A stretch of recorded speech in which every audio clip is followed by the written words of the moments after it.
Most agencies push the same best practices, generic advice, whatever you want to call it, for every single e-commerce brand. And it's causing you to lose thousands because email marketing is not a one-size-fits-all. In this video, I'm going to be debunking 5 common myths that are holding your business back and give you a personalized approach that is going to work for your brand. So let's debunk myth number 1, and I guarantee you've all heard it.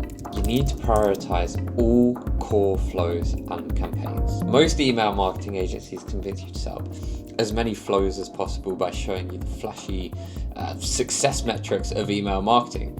And it's just not simply what is best for every single brand. Look, let me throw in some of these stats that I guarantee if you've been pitched to by an email marketing agency, you will have heard at least one of these. For every $1 spent on email marketing, there's a $36 ROI. It's 4 times more effective at acquiring customers than social media platforms like Facebook and Twitter. The average open rate across industries is 20 to 30%. Email marketing sees a 2 to 5% CTR as opposed to a 0.9% average on social media. And perhaps the most obscene one, automated emails equals 320% more revenue. While some of these stats may be absolutely true, it's not that I am debunking. It's that they don't reveal the full picture. And the truth is that the number and type of flows that you have depends on the stage that your e-commerce brand is at.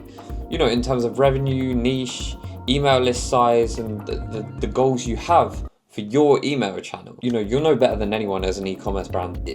They all come with a different set of constraints, right? And trying to implement all the email flows when you have a small email list, for example, is just unsustainable, and it can actually lead to a loss of revenue. So the solution, well, it's easy. You just need an email marketing strategy tailored specifically for your niche, audience size, and revenue stage. Now that's pretty vague in concept, but let's break that down between a 0 to 1 million, a 1 to 5 million, and a 5 million plus revenue. Okay, early doors, you're going to be looking to grow your list, right? Pop-ups, discounts, giveaways. Start building your list early with these sort of things. You know, start using incentives. Discounts do work, right? Really effectively, but consider exclusive content or early access for long-term value, right? Your email list is not just about enabling people to save a quick buck just to get them through the door and to click that checkout button, right? It's about building long-term value and ensuring that we're increasing customer lifetime value through brand affinity. So now you're growing your list, you do want to set up your core automated flows, right?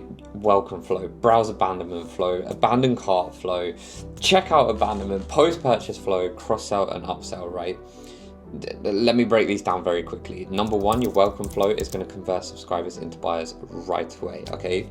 Number 2, your browse abandonment flow, just remind visitors about products that they've viewed, okay? It's super effective. The abandoned cart flow, for the ones who have added something to their cart and then they've bounced before checkout, let's get them back and click that checkout button. And then even the checkout abandonment flow, right? Those who literally got to the checkout point, but then they've clicked off for whatever reason, let's give them that final little push across the finish line. The post-purchase flow as well, okay? To keep customers engaged and increase repeat purchases, right? With an effective post-purchase flow, you are going to see an increase in repeat purchases. And then lastly, the cross-sell and upsell flow to make sure we are maximizing those AOVs. Make sure you are sending regular campaign emails, right? You need to keep your list active. We always recommend aim for at least 1 to 2 emails per week when you are in this sort of rollout phase of email marketing, and just ensure that you're not disappearing from people's inboxes, okay? You know, and this is going to be a mix of promotional emails where maybe you are offering a discount or there's new products, or perhaps it is just value-driven content to nurture your audience. We do also recommend that you A/B test very early on. The sooner you start A/B testing, which is such a fancy phrase, I feel across the whole board of e-commerce, it's very simple. It's just testing one thing against another. That might be subject line, copy, imagery, CTAs. A/B test from top to bottom so you can really understand what resonates with your audience. The sooner you do it, the better you're going to understand them and the more effective your emails become, okay? Obviously, as you start to scale, you are going to want to do bigger and better things when it comes to email, okay? So this is where the advanced flows come in. Now, I'm not going to dive into these right here, but what I'm going to show you on screen right now is a screenshot from a guide that we have. It's absolutely free for you to download. Click the link in the description down there. It will be sent to your inbox. It is absolutely worth it if you are looking to scale. It's got everything in here plus more. So even if you are in that 0 to 1 million bracket, it's perfect. If you then want to start scaling, it has everything that you need to know in order to do so. So I'm not going to dive into it, but take a look, click the link down below, and we're going to move on to myth number 2. So let's debunk myth number 2. Okay, 30% of your revenue must come from email marketing. It's just not true. It's such a generalization that doesn't apply to every business, and the real percentage is going to depend on a range of multiple factors, right? Such as your niche, sales cycle, the phase of the business. Look, like furniture versus fashion, right? For example, you tend to only buy furniture once, okay? And I'm not gonna purchase a sofa tomorrow and then buy one the day after. Whereas a hoodie, because of the consumer nature of humans, I might do that, okay? And that leads me onto sales cycle, because that's another very good example, right? You know, if you're buying furniture, you have a long sales cycle, okay? I will buy another sofa at some point, but it may not be for another 6 years or whatever, right? Versus coffee pods, which I might subscribe and save because I'm going to need them every single month. And the final one is the phase of business that you're in, okay? If you're spending a lot of money on ads, your revenue contribution will come from paid channels, okay? You're in an acquisition phase. It's where you want to be. I mean, if you're at that point pumping money into paid media and you're not seeing the bulk of your revenue come from that, then you need a new media partner. So instead of aiming for an arbitrary figure such as 30% revenue from email, make your goal to be focusing on sustainable, high quality growth. Okay, prioritize things such as customer lifetime value over short-term gains, right? Instead of just looking at one-time sales, focus on how much a customer spends over time. And this is where your post-purchase flows really come into effect, and loyalty rewards and product recommendations. It's a strong email strategy is going to encourage customers to keep coming back, right? It's going to increase sales without increasing the cost for clients. You're also going to want to make sure you improve your deliverability and list health. Okay, this is going to be so vital, because if you've got a massive email list, it is pointless if most of your subscribers just aren't opening your emails. You know, regularly clean your list by removing inactive subscribers, or make sure you're at least employing re-engagement campaigns.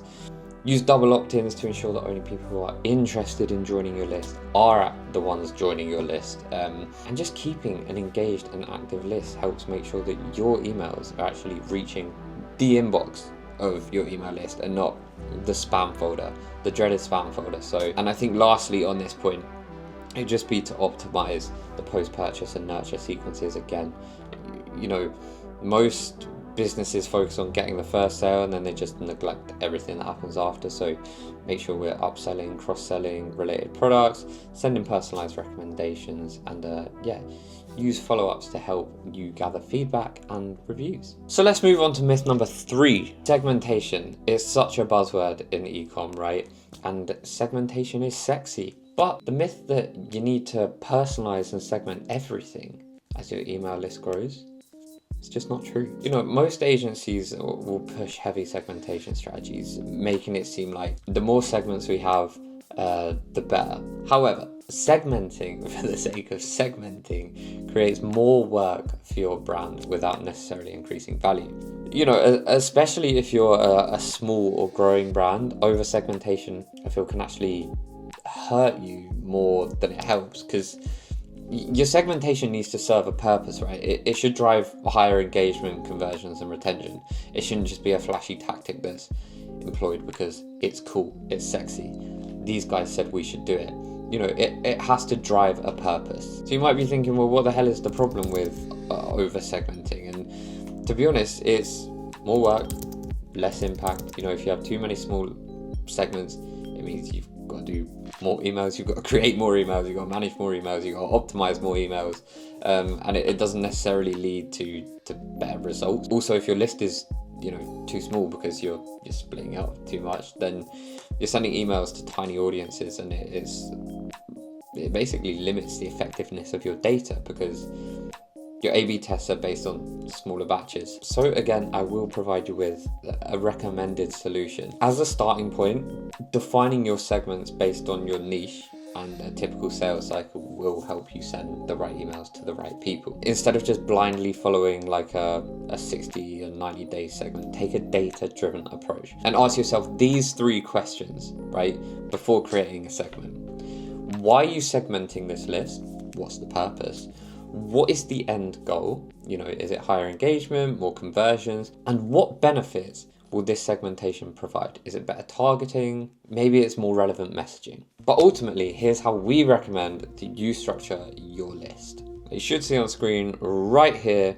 I'll let you guys read the description, but essentially we want to break it down into engaged buyers, people that have bought within the last sort of 30 to 60 days, potential buyers in the last 30 days, prospects who opened in the past 31 to 180 days, non-openers in the past 180 days, cross-sell, VIP segment, and product category. Now, I'm going to start sounding like a broken record here, but myth number 4 is just focus on revenue.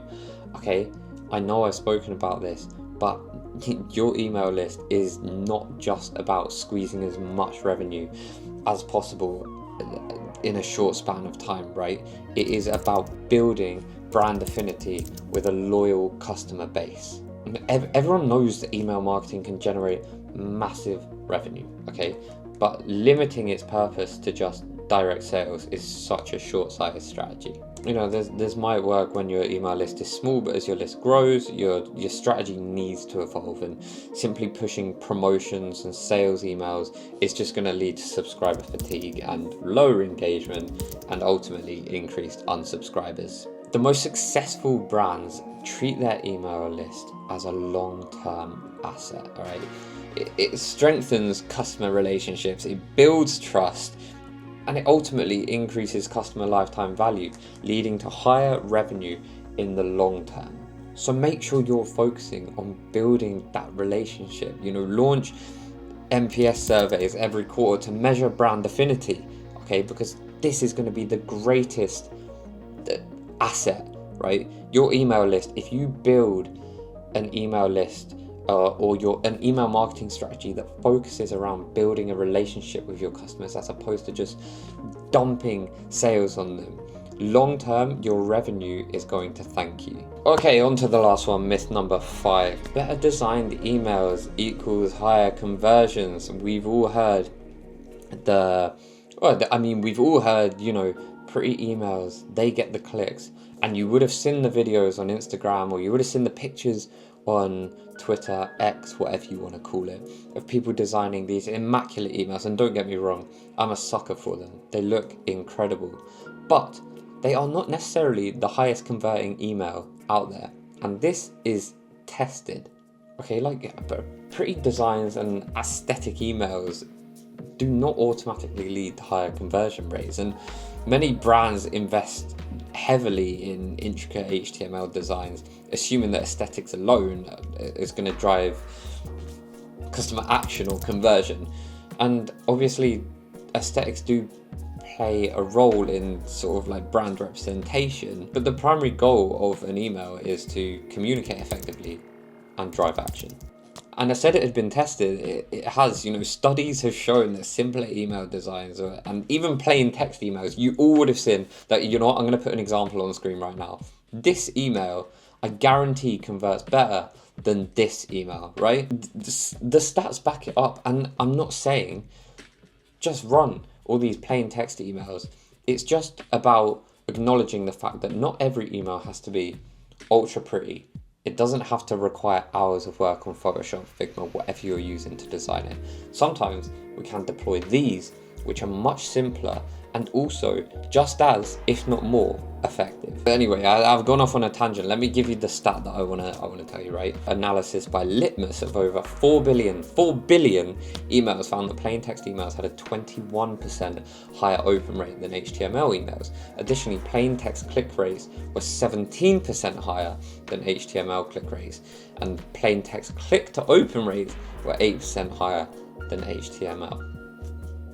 Do with that what you will. So now we've debunked the myth, here's what you should actually do. Prioritize a mobile first approach, okay? Why? Because more than 50% of emails are opened on mobile devices, right? And complex designs can often break on smaller screens, and they can result in poor readability and lower engagement, particularly if you're a lot of people will render emails as images to avoid dark mode, light mode, overrides on Gmail, and if you're putting them into an image and everything's just getting shrunk down, all of a sudden your text can become very hard to read. So here's what we recommend, right? Use a single column layout for better responsiveness. Keep fonts large and legible, like minimum 14 pixels for body text. Ensure CTA buttons are big enough to be tapped, like keep them at least 44 by 44 pixels. And this just going to ensure that your email is actually accessible for anyone reading it across different devices. So use a minimalistic design with white space, and keep the email under 600 pixels to ensure readability on all devices, and avoid excessive images. Keep the image to text ratio like 60:40 for better deliverability. It's also going to help load speed of an email. I don't know if you've ever opened an email and for like a second and a half it's just a white screen as the images are loading. A lot of people are just going to come off that as soon as they click on it, so just bear that in mind. This is also not to say like never deploy sort of these beautiful designed emails. I'm not saying there's anything wrong with complex designs. I'm just saying a lot of email marketing agencies will convince you that's the way to go, and it's typically done because chances are, if you're watching this video, you don't have the capabilities to execute something like that. And it's great, but like ultimately it's about results. That's the most important thing. So don't be blown away with like sexy emails just because it's not something that you'd be able to produce yourself. Ultimately, the success metric is how much revenue are these generating. And then lastly, just make sure you're optimizing for scannability, because people's attention spans are like that big nowadays. Use short paragraphs, 1 to 2 sentences tops, bold headers, bullet points, spacing for easy scanning, making it readable, and place a CTA early. Repeat it once, and have it at like the beginning and the end of the email. And lastly, very quickly, just make sure you're personalizing the content where you can. Use first names and like personal recommendations based on past behavior, etc. It makes it feel so much more personal. Okay, so that was going to be the end of the video, but I've literally just thought of another one right now, so I'm going to give you number 6. Sending more emails means more revenue. Many e-commerce email agencies push the idea that sending more emails is the key to driving more revenue and the answer to all your growth problems. This to me just screams, we haven't got a long-term plan, but we know that if we just absolutely blitz your email list early doors, we're going to see a revenue spike. Naturally, right? It's essentially the same as if you're running more ads, you see an increase in revenue. Yeah, you're going to see a spike in sales, naturally. But is it high quality sales, and is it building on those long-term building blocks that we set early on? Okay, probably not. The solution is just to prioritize a balanced and data-driven email strategy, okay? Instead of just blindly turning on the tap and just increasing email frequency, just focus on sending the right message at the right time. And you can do this in a number of ways, right? Optimize your email frequency through testing, okay? A/B test, experiment different frequencies to find out what resonates best with your audience. and just adjust accordingly. Use the data to find a balance that maximizes engagement without causing subscriber fatigue. Again, prioritize the content relevance, the personalization, segment your audience based on behaviors, preferences, demographics, so you can send targeted emails. Give your subscribers the control. Allow them to have preference controls. They can choose how often they want to receive emails. A lot of people don't want to be bombarded. Respect the subscribers' choices, and it's gonna help them build trust with you. So that does conclude the end of the video. I hope you liked these, I guess, 6 myths. I will encourage you to click the link down below to download our ultimate email guide. It's completely free. There's no strings attached whatsoever. It's very comprehensive. It basically, if you're starting off, because it has everything from sort of 0 to 100, but again, if you're sort of here on your journey, it's great. And really, if you're looking to scale at the top end, it's got everything that you need. I should probably plug ourselves. We are Formulr. If you're struggling with any email marketing, please do click the link and head to our website to book a call. There's absolutely no obligation to follow through with us. We won't harass you. It's not a sales pitch. It's merely just a conversation to see if we think we can help you out. Make sure you click subscribe, like, share the video if you feel anyone will benefit from this, and we'll catch you later.